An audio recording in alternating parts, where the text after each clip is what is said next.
Ambassador Kelthor stood before the Galactic Council, his crystalline body trembling in ways his species had not exhibited for millennia. The assembled delegates from 47 worlds waited in silence, their various forms of attention focused on the shaking diplomat who had just returned from Earth, humanity's homeworld. "Speak, Ambassador," commanded High Counselor Vexton, her three eyes narrowing. "You were sent to evaluate whether humanity deserves a seat among us. What did you find?" Kelthor's translator implant buzzed, but no words came. His optical sensors, usually bright with bioluminescence, had dimmed to a haunted gray.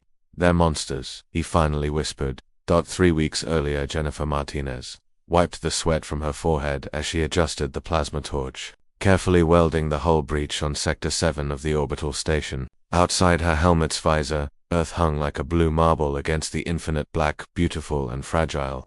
"Hey Jen, you almost done up there?" Alex Chen's voice crackled through her cum. "We've got that Galactic Council ambassador arriving in 20 minutes. Yeah. Keep your suit on," Jennifer replied, making the final seal. "Just because some crystal-headed alien is visiting, doesn't mean this hull fixes itself." She had heard about the Galactic Council, an assembly of advanced alien civilizations that had been watching humanity for decades. They had finally decided to send someone to determine if humans were civilized enough to join them. Jennifer found the whole thing condescending. Alex floated up beside her, his magnetic boots clanking against the station's exterior. "You know they've been observing us, right? Apparently, we unusual."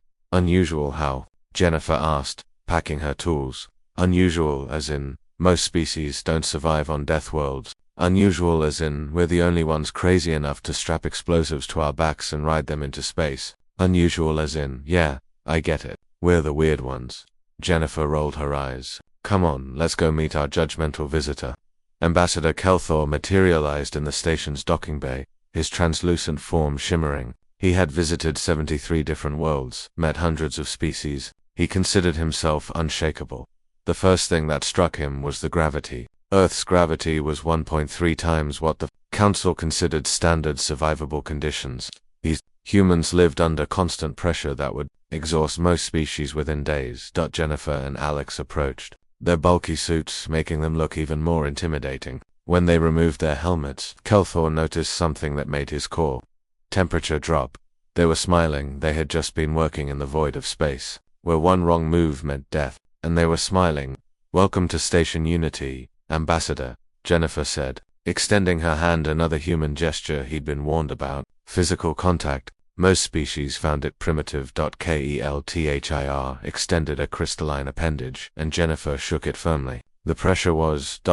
significant. These beings didn't know their own strength. Over the next week, Kelthir's terror grew incrementally. He watched humans consume capsaicin, a literal poison for pleasure, laughing as their eyes watered and calling it spicy food. He observed human children playing a game called tag, where they chased each other, activating their ancient predator instincts for entertainment. He learned that humans had a phase in their development called adolescence, where their young actively took risks, sought danger, and challenged authority. Most species removed such dangerous individuals. Humans just called it growing up. But the moment that truly broke him came on day 6.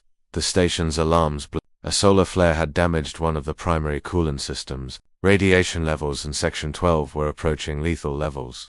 "We need to evacuate that section," the station commander announced. "Seal it off." "Wait," Jennifer interrupted, checking her desk. "There are 3 researchers trapped in the laboratory there. The doors are jammed. The radiation will kill anyone who goes in within minutes," the commander said grimly. "We can't." "I'll go," Alex said, already grabbing a radiation suit. "I'm coming with you," Jennifer added.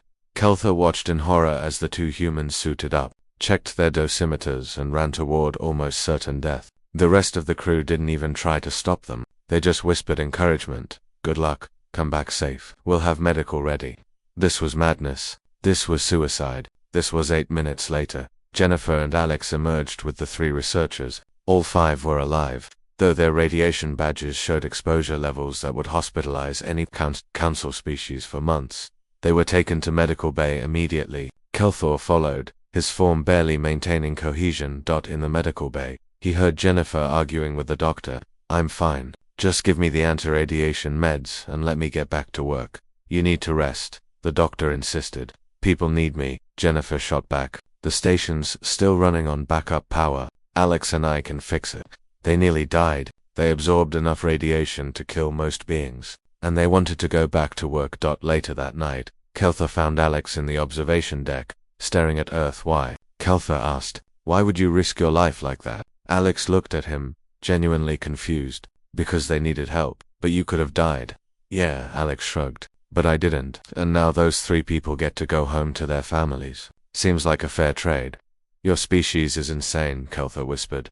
Alex smiled that terrifying human expression. Maybe, but we're still here, aren't we? Kelther realized the horrifying truth. Humans didn't survive despite their recklessness, their emotional attachments, their willingness to face death for abstract concepts like duty and compassion.